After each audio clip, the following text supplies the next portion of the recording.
Bom, pessoal, a gente chega então na nossa última aula sobre essa introdução à cosmovisão cristã. A gente acompanhou aqui nas aulas anteriores a grande narrativa bíblica que passa por esses capítulos ou esses atos históricos, digamos assim, criação, queda, redenção, e agora a gente chega no último, que é propriamente dito a consumação.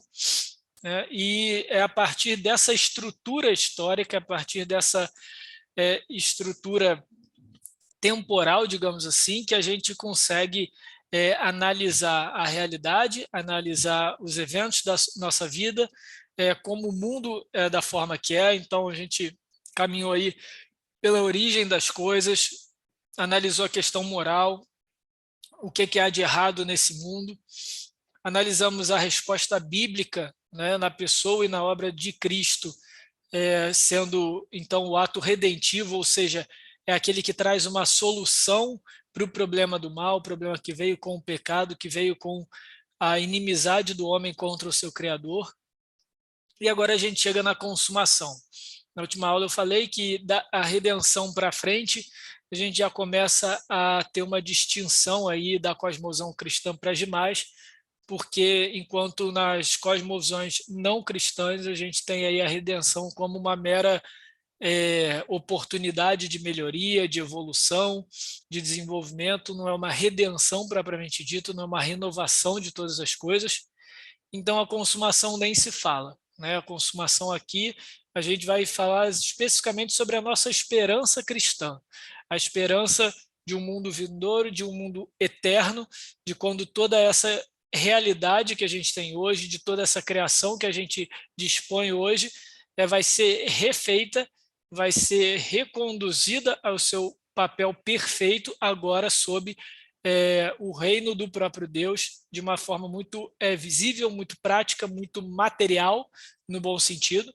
É o desfecho da nossa realidade, não é o desfecho da existência, pelo contrário, a existência vai seguir adiante, e a gente consegue na Bíblia ter a revelação de algumas dessas coisas futuras, algumas das características do que a gente pode esperar da consumação e, obviamente, o que isso importa para nós hoje, que ainda estamos aqui nesse mundo vivendo entre a redenção e a consumação. Já temos os aspectos redentivos de Cristo, já vemos esperança em Cristo, já usufruímos de determinadas bênçãos, mas o mundo ainda jaz no maligno, como diz a linguagem bíblica. Nós ainda sofremos muito da queda, desse problema de inimizade entre Deus e o homem. Então, o que é a expectativa por um reino futuro, eterno, vindouro, muda na nossa maneira de enxergar a realidade hoje. Então, por último, para a gente não perder o costume, né, quando a gente olha para as outras cosmovisões não cristãs, não teístas, digamos assim, a gente pode olhar uma... Só um minuto, gente. Vocês não estão vendo o PPT? Não? Então, peraí. Só o primeiro slide. A gente tem que botar no modo apresentação. Vamos lá. Vou interromper aqui.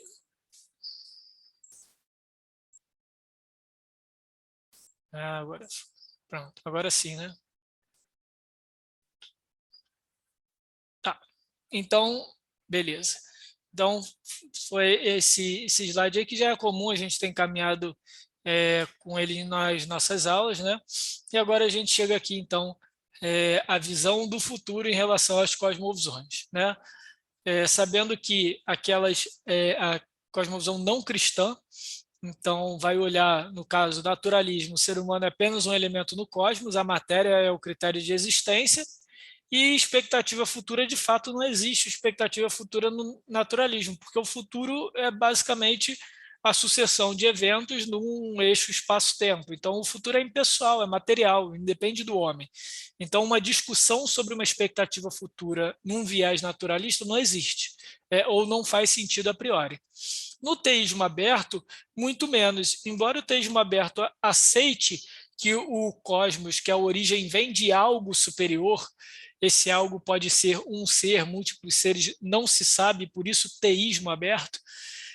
Esse criador, de certa maneira, é impessoal. Então, o futuro vai residir na nossa própria liberdade, no exercício humano dessa mesma liberdade, com as suas conjecturas históricas, com os seus elementos culturais específicos, mas a expectativa futura também não pode ser muito determinada, porque a própria liberdade humana e o sentido que a história segue, ele é completamente aberto. Tá? O humanismo acaba tendo, digamos assim, uma matriz semelhante do teísmo aberto. A diferença é que ele apropria o indivíduo desse poder de estabelecer o seu próprio futuro. Então, aquele discurso conhecido culturalmente sobre nós escrevendo o nosso próprio futuro. Então, o nosso futuro só depende de nós. Na prática, a gente vê que não é bem assim. A gente vê que a gente não, por mais otimista que a gente seja, ou por mais ativo em relação às nossas escolhas, em relação aos nossos planos, a vida traz aí surpresas, traz vieses aí que nós não compreendemos muitas vezes. Então, na prática, a gente não vê, nós não conseguimos nos ver tão donos do nosso futuro quanto nós gostaríamos ou quanto as cosmovisões humanistas, de raiz humanista, vão pregar. E é por isso que você tem aí uma divisão, uma quebra, uma vertente, como você quiser chamar, do humanismo, que é o niilismo.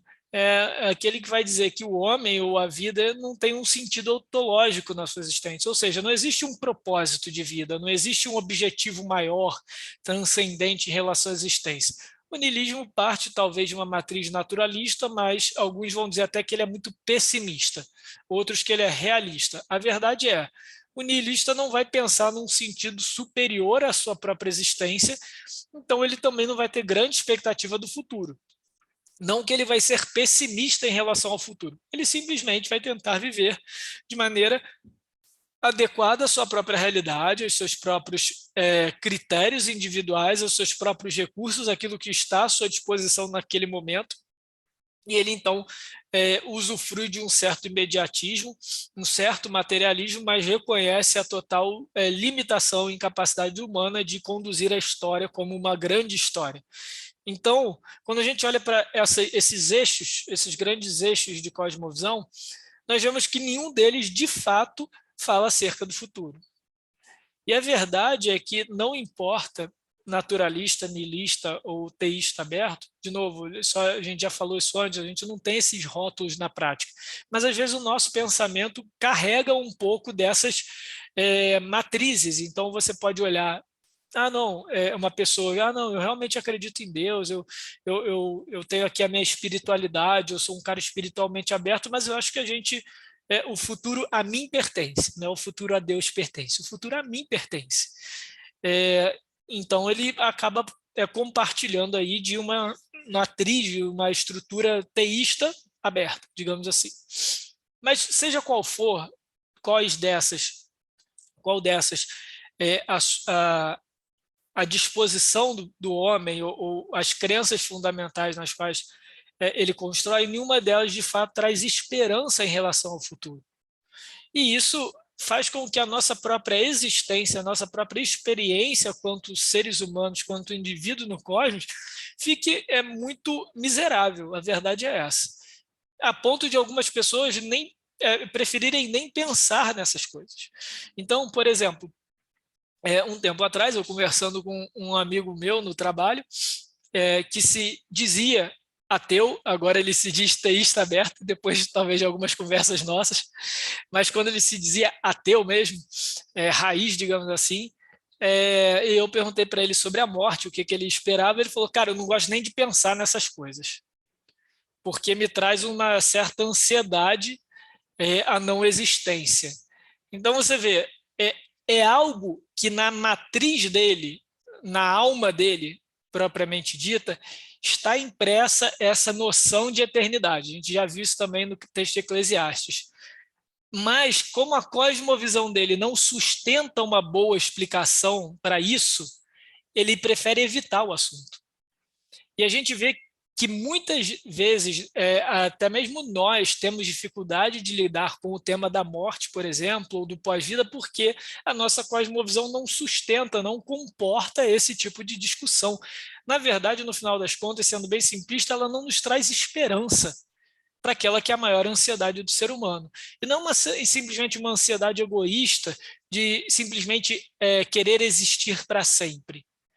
É uma ansiedade ontológica do porquê eu estou aqui. Qual é o meu papel nessa vida? Qual é a minha função nessa grande narrativa, nessa metanarrativa?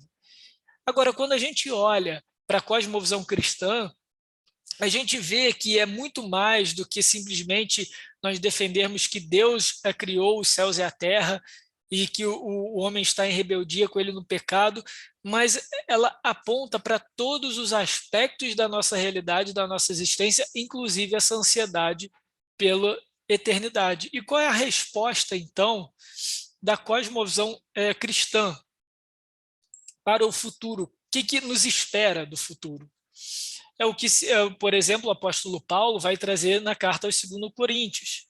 E é o que ele diz o seguinte: por isso não desanimamos, pelo contrário, mesmo que o nosso exterior se desgaste, o nosso interior se renova dia a dia, porque a nossa leve e momentânea tribulação. Olha que interessante, a experiência de vida para o apóstolo Paulo, por mais que fosse uma experiência de vida pesarosa, penosa, difícil, dolorosa, lembra que ele estava sofrendo perseguição por conta da sua fé cristã, ele sofria como se fosse nele mesmo, pelas igrejas e pelos crentes que sofriam perseguição.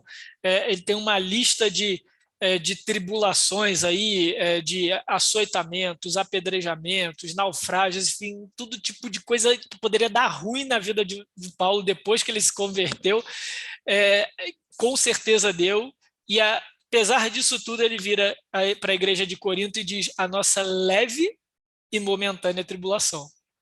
E muitas vezes a gente olha para a nossa vida, que não está nem de perto se compara com o sofrimento do apóstolo Paulo, e qual é o nosso primeiro discurso? Cara, eu não aguento mais, está muito pesado, os dias estão pesados, está difícil, eu acordo de manhã, parece que eu não descansei, eu vivo nesse meio termo aí, nessa lacuna, nessa pequena lacuna entre dormir exausto e acordar mais exausto ainda. Mas para Paulo essa existência é leve e é momentânea. Mas por quê? É porque Paulo simplesmente alcançou uma transcendência material, que aí ele não sentia nada no corpo, ele não sentia os problemas da vida moderna? Claro que não. É porque ele tinha uma perspectiva diferente de vida. E olha o que ele diz no versículo 17: a nossa leve e momentânea tribulação produz para nós um eterno peso de glória acima de comparação, na medida em que não olhamos para as coisas que se veem, para aquelas que podem ser vistas, mas para as invisíveis. Porque as coisas que se veem são temporais, mas as que não se veem são eternas. Ou seja, quando Paulo muda a perspectiva dele em relação à vida, quando ele tem a sua cosmovisão alterada, todo o sofrimento, toda a realidade, por mais penosa que seja, passa agora a ser leve e momentânea tribulação, porque agora ela tem um critério de comparação. Então, o futuro, a consumação para o cristão, é mais do que uma história do que vai acontecer depois que a gente morrer. É um critério de comparação para a realidade, é um critério de comparação para a existência. E toda vez que a nossa existência, o nosso momento de vida, nos trouxer desânimo, desgaste, olha só o que Paulo diz: o nosso interior vai se renovar dia após dia, contanto que nós tenhamos a consumação, a eternidade como critério de comparação da realidade. E aí, peso de glória, aqui tem até um livro legal do C.S. Lewis com esse nome, na verdade uma glória indescritível. É como se aqui o peso de glória fosse justamente uma glória em que eu não tenho nada nessa terra que eu possa comparar, então ela tem peso, ela tem importância e se destaca dessa realidade. Então, as cosmovisões humanistas olham apenas para o que há de ruim nessa existência e espera sempre o pior. Por quê? Porque elas só têm essa existência como critério de comparação. Mas a cosmovisão cristã, justamente por ter um critério de comparação eterno, que vai além dessa realidade, além da realidade visível e temporal, como diz o apóstolo Paulo, mesmo vivendo o pior, ela espera o melhor, porque o seu critério de comparação mudou. E então, aqui nós vemos o mesmo apóstolo Paulo, agora na sua carta aos Romanos, dizendo: porque para mim eu tenho certo que os sofrimentos do tempo presente não podem ser comparados com a glória a ser revelada a nós. Viu? O versículo 18 de Romanos 8 explica o que é esse peso de glória de 2 Coríntios 4. Então, muitas vezes algumas pessoas interpretam o produz para nós peso de glória como recompensa. Então, quanto mais você sofrer, não se preocupe, você vai adquirir peso de glória, como se fosse peso em ouro. Não é isso que o apóstolo Paulo fala. A gente tem que interpretar o apóstolo Paulo como o apóstolo Paulo. Então, é o versículo 18 de Romanos que nos explica: os sofrimentos do tempo presente não podem ser comparados com a glória a ser revelada em nós. A ardente expectativa da criação aguarda a revelação dos filhos de Deus. O que é essa revelação dos filhos de Deus? É quando um dia a realidade for 100% regenerada e refeita pela obra de Cristo, a ponto de os verdadeiros filhos de Deus serem vistos como eles realmente são.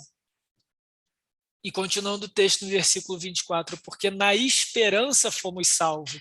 Ora, a esperança que se vê não é esperança, pois quem espera o que está vendo? Se eu estou vendo, eu não estou esperando, estou vendo. É essa a ideia de apóstolo Paulo. Mas se esperamos o que não vemos, com paciência aguardamos. Então, são dois momentos da vida do apóstolo Paulo em que ele fala justamente disso, que o sofrimento presente, ao ser comparado com a glória, com a grandiosidade, com a perfeição, com a plenitude, com a beleza daquilo que Deus vai fazer de uma vez por todas na história e incluir os seus filhos amados nessa consumação da história, nem se compara com o que a gente vive hoje. Então a gente pode aguentar, a gente pode suportar, a gente pode até mais ver o sofrimento da vida presente como algo leve e momentâneo. Então, o que é consumação? Quando a gente fala então de criação, queda, redenção e consumação. Aqui eu trago o pastor Heber Júnior para me ajudar nisso. Eu tiro de um dos livros dele, no final vou fazer aquela bibliografia de cosmovisão e mandar para vocês também, mas olha só o que o Heber Júnior diz sobre a consumação. A consumação é o fim da era presente e o começo de uma eternidade sem os efeitos da queda. Ou seja, ele está dizendo o seguinte: como a gente hoje vive na era, digamos assim, da redenção, em que a gente ainda vê efeitos da queda, a gente ainda vê o mal presente na nossa existência, na nossa realidade, até mesmo em nós mesmos, mas a gente já consegue usufruir de certos aspectos redentivos, a gente já consegue ver, apesar da maldade do homem, a gente consegue ver a esperança em Cristo, a gente consegue ver uma moralidade redimida por Cristo, a gente consegue ver um padrão moral agora conduzido pela Escritura, pelo Antigo e Novo Testamento, à semelhança do exemplo de Cristo. Então nós vivemos esse já e ainda não, é o famoso já e ainda não. Nós já temos aspectos da glória de Cristo, do reino de Cristo revelados, então alguns aspectos da redenção já nos traz um pouco desse gostinho do que vai ser, das coisas começando a ser refeitas, mas nós ainda sofremos o efeito da queda. Então a consumação é o fim dessa era, do momento em que nós estamos agora, e o início da eternidade. A eternidade é essa que não vai mais sofrer com os efeitos da queda, dessa rebeldia do homem contra Deus. Então, se a redenção é fundada nos atos, ou seja, nos atos de Cristo, morte e ressurreição de Jesus, o derramamento do Espírito Santo na igreja, que é pelo Espírito Santo em que nós podemos, então, viver a redenção de forma prática nas nossas vidas, né? E é o que ele diz, é o que redunda no processo de restauração. A consumação é o fim desse processo, é quando o processo de restauração estiver sido completo e estabelecido de forma total, de forma plena. Então, a redenção é fundada nos atos, e a consumação é o fim desse processo, dessa sequência de atos de restauração, tanto em nosso coração, quanto na realidade, na criação como um todo. Então, o que nós devemos esperar da consumação? E aqui começam as especulações sobre vai ter picanha no céu, vai precisar de ar-condicionado, não vai, aquelas coisas todas. Mas, na verdade, a gente precisa olhar para aquilo que a Bíblia nos revela acerca desse momento da história, da consumação, que nos é suficiente para justamente produzir esse peso de glória que o apóstolo Paulo nos diz, que nos dá critérios suficientes para alimentar a nossa esperança, e esperança, de novo, é uma espera, é uma expectativa futura. Esperança não é um simples desejo positivo que as coisas deem certo no futuro, mas é justamente uma expectativa de algo que vai acontecer, só que a gente ainda não consegue enxergar. Então, o que a gente espera na consumação? Primeiro, a gente espera o julgamento definitivo do mal e o fim do sofrimento do povo de Deus. Então, a primeira coisa que a gente precisa olhar para a consumação é que a maldade, os atos maus, a dor, o sofrimento, as injustiças desse mundo não só encontrarão fim, mas elas encontrarão resposta. Então, aquele discurso que muitas vezes jogam contra nós, de que onde é que está Deus num momento de guerra, num momento de sofrimento de um povo por alguma catástrofe natural, ou de uma epidemia, de uma pandemia, onde é que está Deus nisso tudo, se Deus é tão bom? Ele não está omisso na história, ele está se revelando ao longo da história, mas vai chegar um momento em que ele vai atender todos esses questionamentos, essa busca por justiça, de uma forma definitiva. E é o que o texto de Apocalipse 20 vai nos dizer. Olha o que o apóstolo João, então, nos narra no capítulo 20. Eu vi também os mortos, os grandes e os pequenos, que estavam em pé diante do trono. Aqui é o trono de Deus.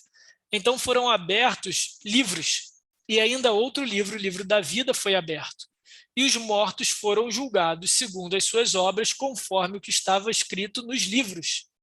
O mar entregou os mortos que nele estavam, e a morte e o inferno entregaram os mortos que neles havia, e foram julgados, um por um, segundo as suas obras.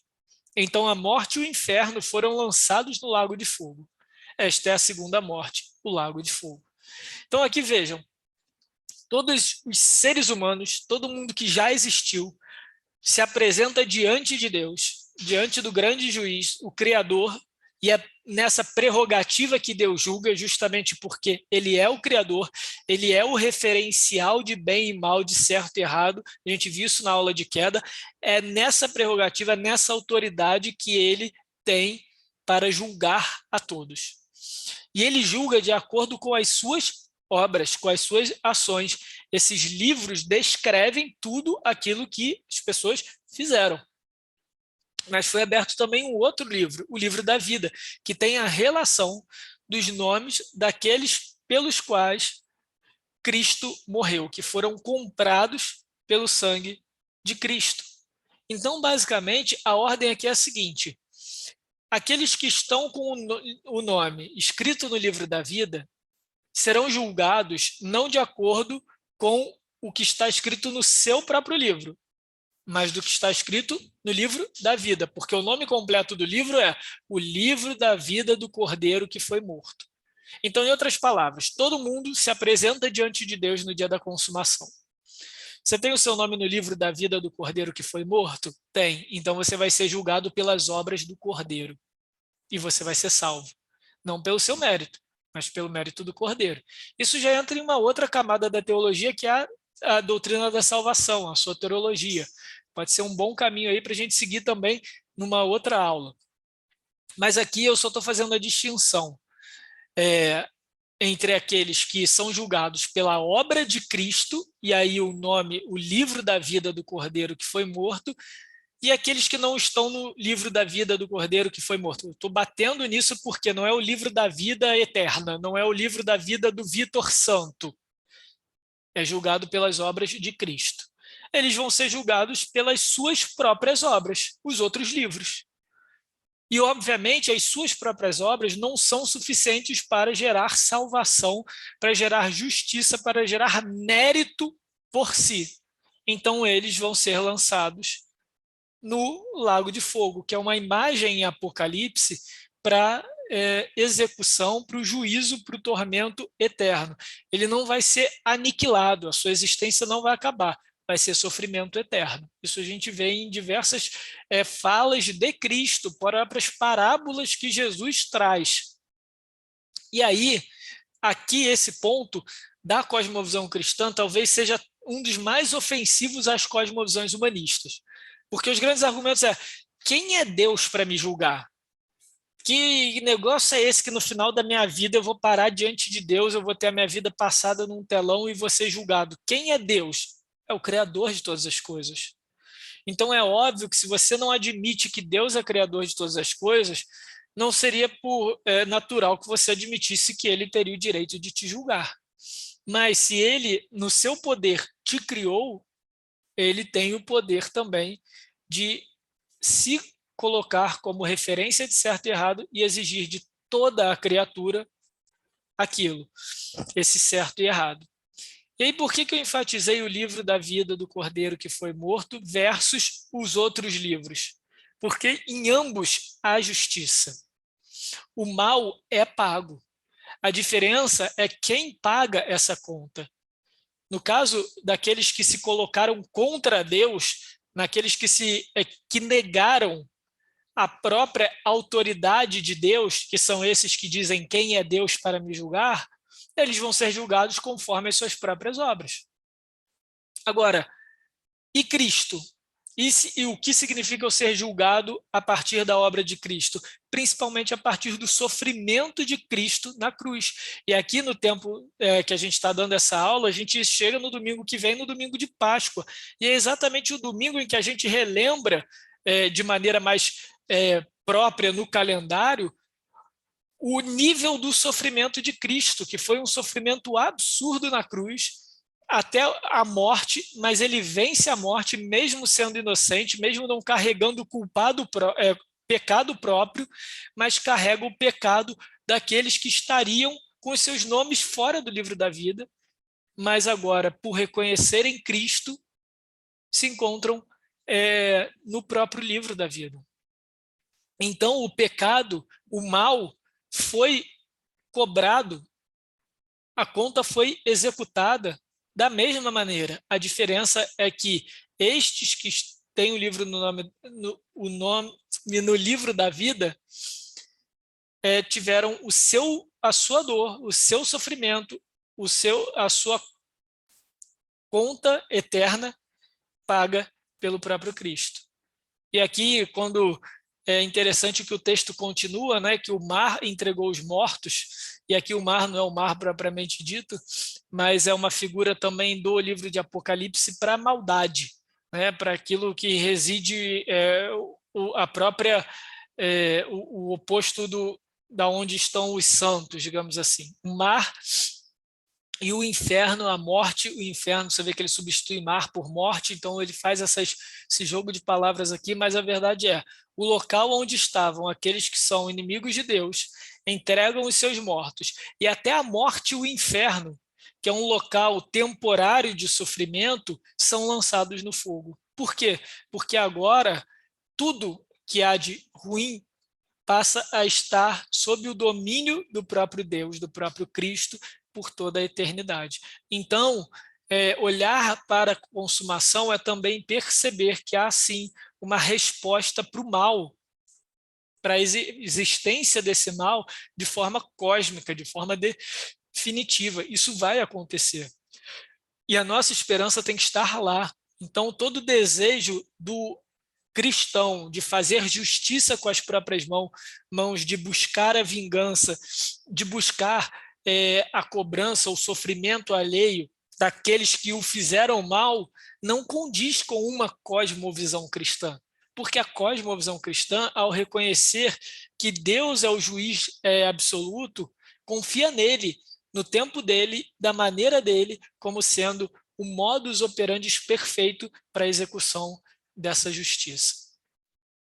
E que mais? Além do julgamento definitivo do mal, o fim do sofrimento do povo. E Apocalipse 21, de 1 a 5, nos revela um pouco mais sobre essa consumação. E o apóstolo João continua descrevendo o que ele viu. Eu vi novo céu e nova terra, pois o primeiro céu e a primeira terra passaram e o mar já não existe. Primeiro céu e a primeira terra, a criação, né? É o cosmos que a gente vive hoje. E o mar já não existe, a maldade já não existe. Vi também a cidade santa, a nova Jerusalém que descia do céu, da parte de Deus, preparada como uma noiva enfeitada para seu noivo. Aqui é a imagem da igreja. Jerusalém, a cidade santa, é uma imagem para a própria igreja de Cristo, para aqueles que foram salvos pelo sangue e pela obra de Cristo, que também é identificada como a noiva no livro de Apocalipse. E então ouvi uma voz forte que vinha do trono e dizia: eis o tabernáculo de Deus com os seres humanos. Tabernáculo é o lugar onde Deus habita, é onde Deus se relaciona com a sua criação. Deus habitará com eles, eles serão povos de Deus, e Deus mesmo estará com eles e será o Deus deles.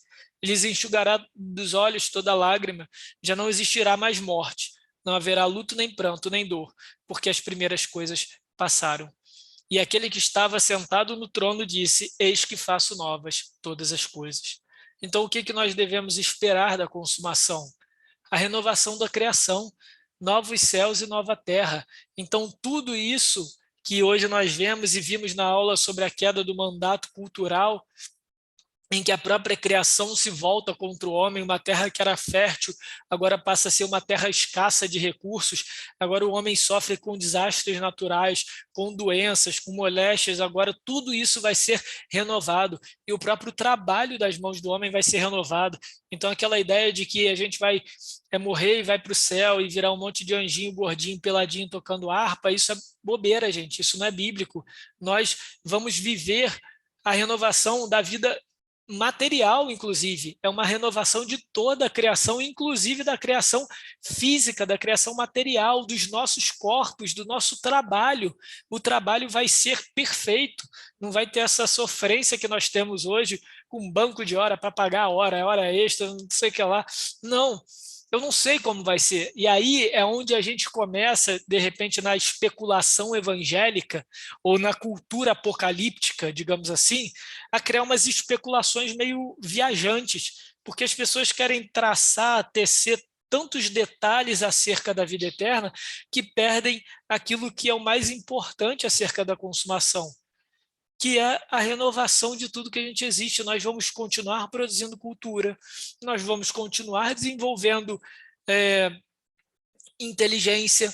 Como? Eu não tenho a mínima ideia, mas tudo isso faz parte do mandato cultural, tudo isso faz parte da imagem e semelhança de Deus colocada no homem, e nada dessas coisas vão ser perdidas.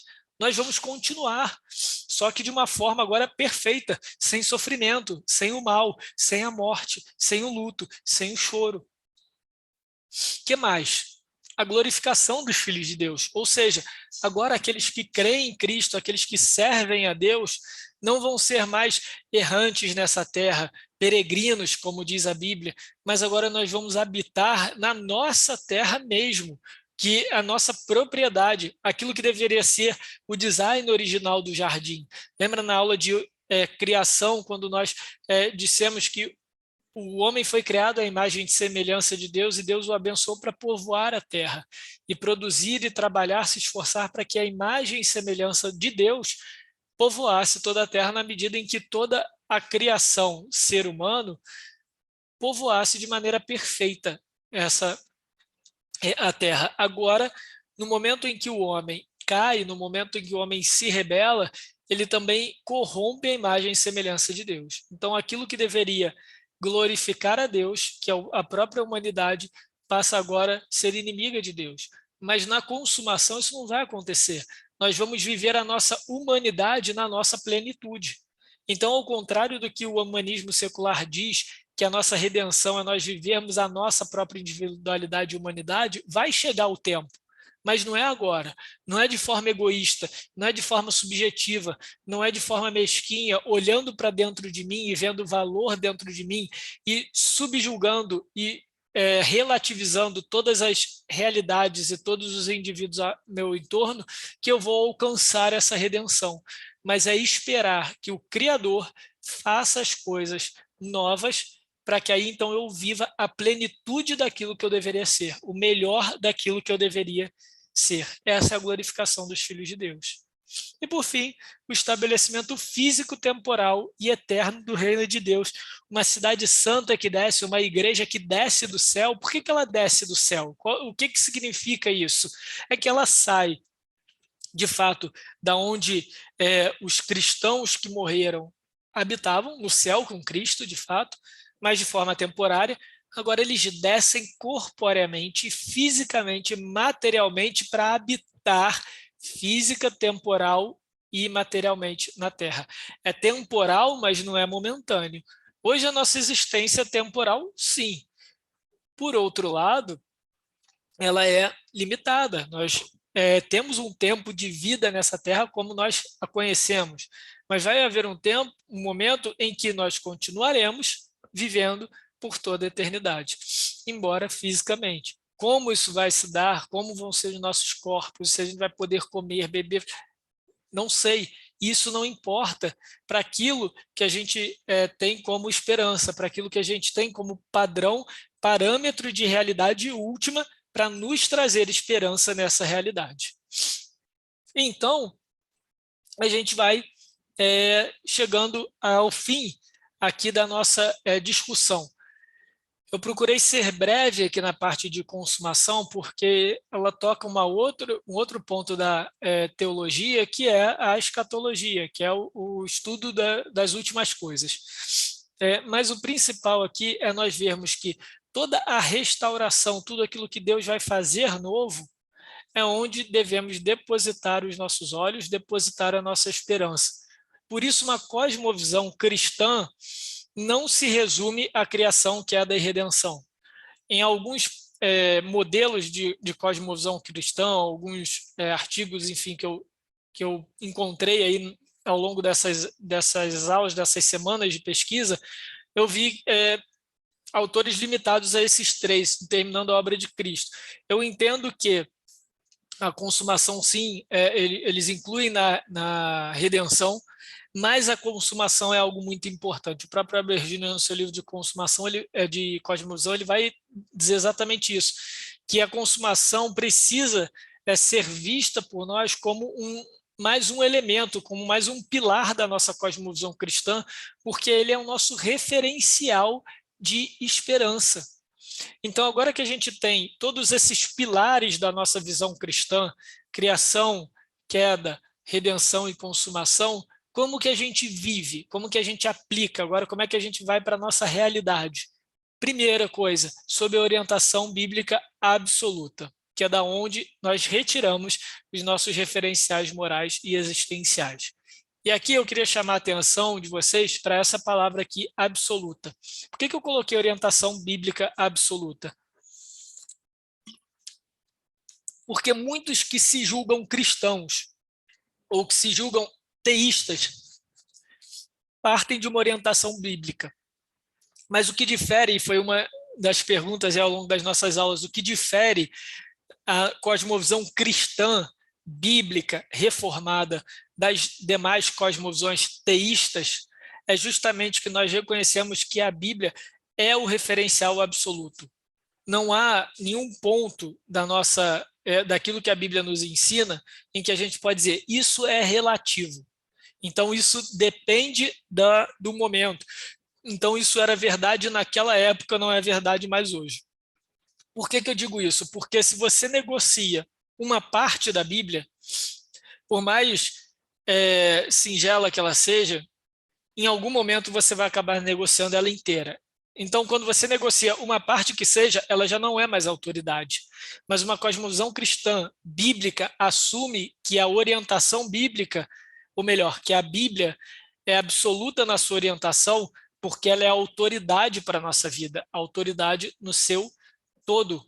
Agora, é lógico que nós não vamos ser legalistas ao ponto de levar o texto bíblico exatamente como ele está escrito, sem considerar o seu contexto e o seu objetivo com aquilo.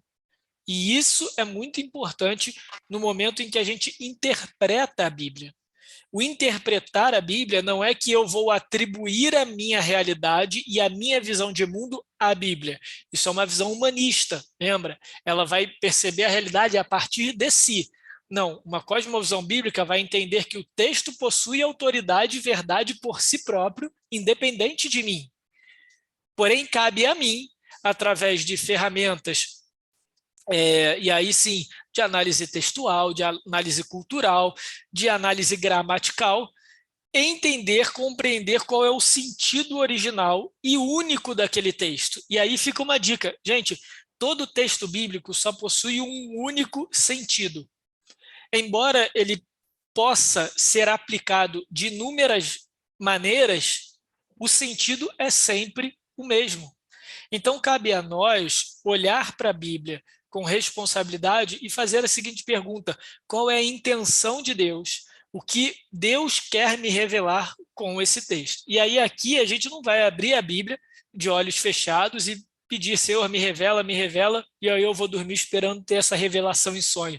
Essa revelação é muito prática, é muito lúcida, é muito sóbria, é através do nosso esforço, do desenvolvimento das ferramentas cognitivas que Deus nos deu. E é, obviamente, a partir do estudo de muitos outros que já vem caminhando aí em séculos, desenvolvendo a teologia, a gente consegue ver, então, uma convergência em determinadas interpretações. Aquelas que a gente entende que são corretas pela sua coerência com o todo. Então, de novo, a gente poderia sofrer com o subjetivismo, com o seguinte argumento: mas nem vocês evangélicos se concordam entre si, ou nem vocês cristãos, tem os católicos, tem os neopentecostais, tem A ou B, tem os reformados, mas a grande questão é qual interpretação, qual matriz, qual estrutura doutrinária nos dá maior coerência na hora de enxergar o todo.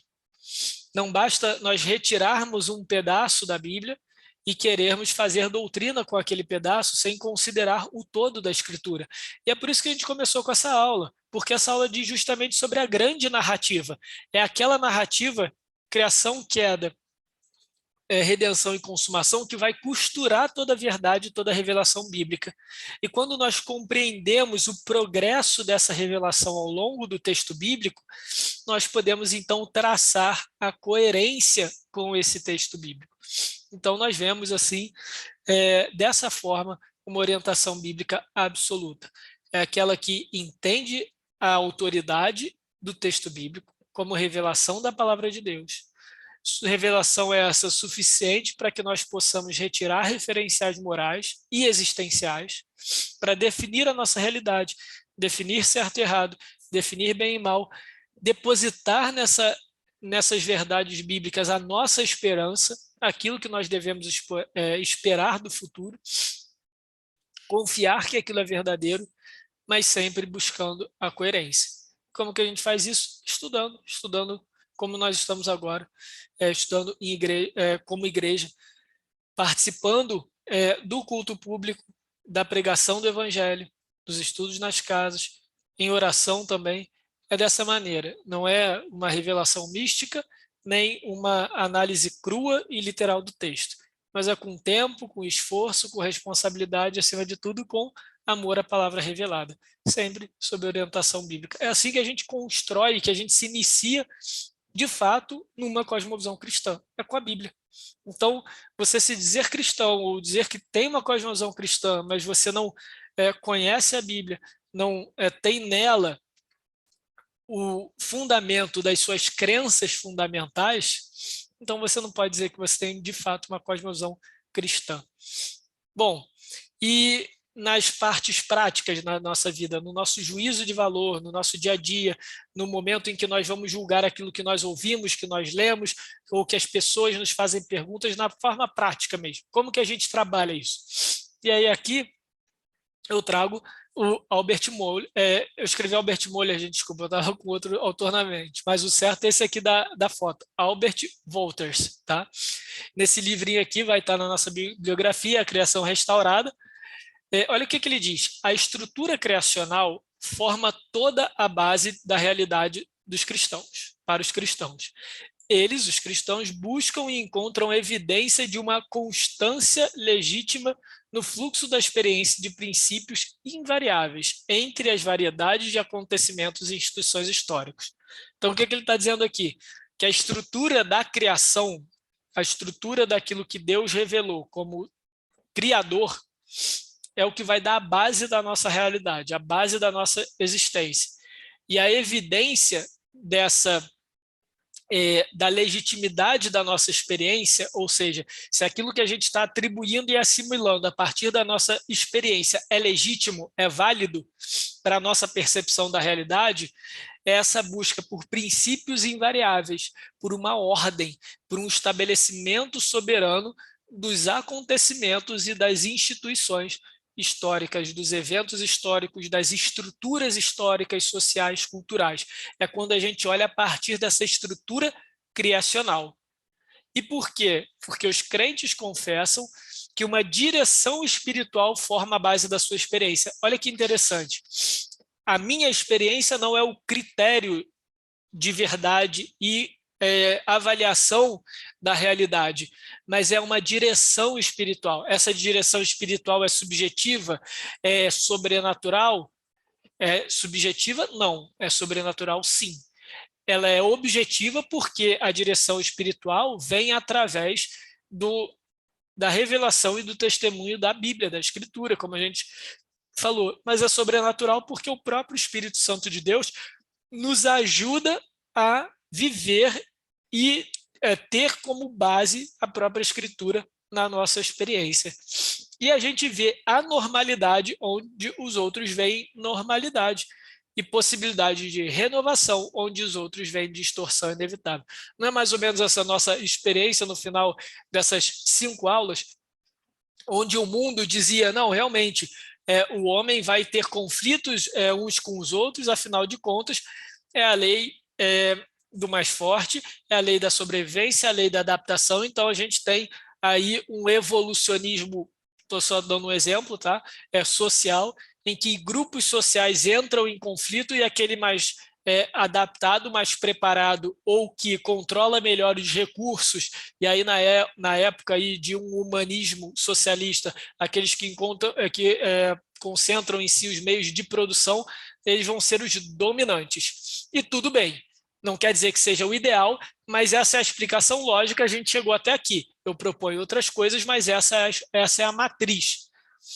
Nós, como cristãos, vamos olhar e falar, não, isso é anormal, não é para ser assim, não é para ter conflito, era para ser harmônico. Mas é o pecado que tornou conflituoso, é o pecado que tornou a nossa existência beligerante, é o pecado que tornou os recursos dessa terra escassos, então não tem nada de normal nisso. Por outro lado, nós vemos renovação, nós temos esperança que as coisas convergerão para o reino de Cristo, que Cristo vai estabelecer de maneira última o seu reino na consumação. Agora, outros, como os niilistas, vão ver, olha só, a existência é assim, seja qual for o seu ponto de partida, nós não temos o que fazer, nem aplicar um sentido maior, sobrenatural, ontológico na realidade, por isso vamos viver o melhor que nós podemos viver dentro da nossa realidade, e tudo bem. Não aplique muito da sua positividade, da sua esperança nessa realidade, porque ela não tem muito a te oferecer. E é exatamente o que o Wolters vai dizer, não, há possibilidade de renovação, enquanto outros veem distorção inevitável. E aí, então, o Wolters propõe, nesse livro, uma maneira de nós aplicarmos a cosmovisão cristã, analisando a estrutura da realidade, qual é o elemento, qual é o aspecto da criação a que algo está relacionado. Então, por exemplo, quando a gente vê uma interpretação sobre a família, sobre o conceito, sobre a definição de família. Como que eu avalio isso e como que eu construo a minha definição de família a partir de uma cosmovisão cristã? Primeiro, eu tenho que identificar qual estrutura criacional esse assunto se direciona. Nesse caso, a estrutura da criação de homem e mulher, o mandato social. O que Deus propôs para homem e mulher no momento em que ele os criou. E a essa estrutura nós sempre devemos julgar a Deus como Criador soberano. O que é esse julgar? É porque em qualquer cosmovisão nós vamos fazer esse juízo de valor. Nós, como cristãos, vamos julgar que Deus, de fato, com certeza, sim, é Criador soberano.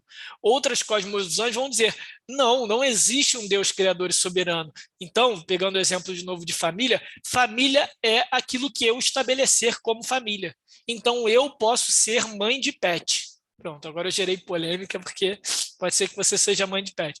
Mas eu atribuo todo o meu sentido familiar, todo o meu significado como pessoa, como família, a uma relação igual de homem com um animal, seja lá qual for, tal qual homem e mulher com um filho, com uma criança. Então, isso daí precisa ser reavaliado na estrutura criacional, a entender criado homem e mulher. Tá? É só um exemplo, tá, gente? Eu não sou contra ter pet, não. Mas a gente precisa avaliar isso. Avaliar tudo, na realidade, e identificar essa estrutura criacional. Mas é só pela estrutura que nós conseguimos avaliar? Não, é pela direção também dela. Qual é o ponto de partida, qual é a motivação e até qual é o desfecho, o resultado ou a conclusão que determinada visão, determinada estrutura vai nos direcionar. Então, primeiro, qual o aspecto criacional e segundo, qual é a direção para onde ele está se movendo. E aqui é muito simples, é aquilo que a gente que eu falei agora da relação da experiência. Se eu entendo que a experiência, a minha experiência individual é o padrão último para eu definir a realidade, então a direção é de dentro para fora. Então, parte de mim, eu sou a origem de todas as coisas. E, na realidade, eu também sou o desfecho, porque parte de minha percepção da realidade, eu julgo essa realidade a partir da minha visão, da minha própria individualidade, da minha subjetividade, e ela retorna para mim e eu atribuo as conclusões a partir daquilo que eu extraí da minha própria percepção. Então, numa cosmovisão, numa estrutura humanista, eu sou o ponto de partida e eu sou o ponto de chegada. Mas numa visão cristã, não. Deus é o ponto de partida, ou seja, eu só sei aquilo que eu sei porque é revelado pelo Criador.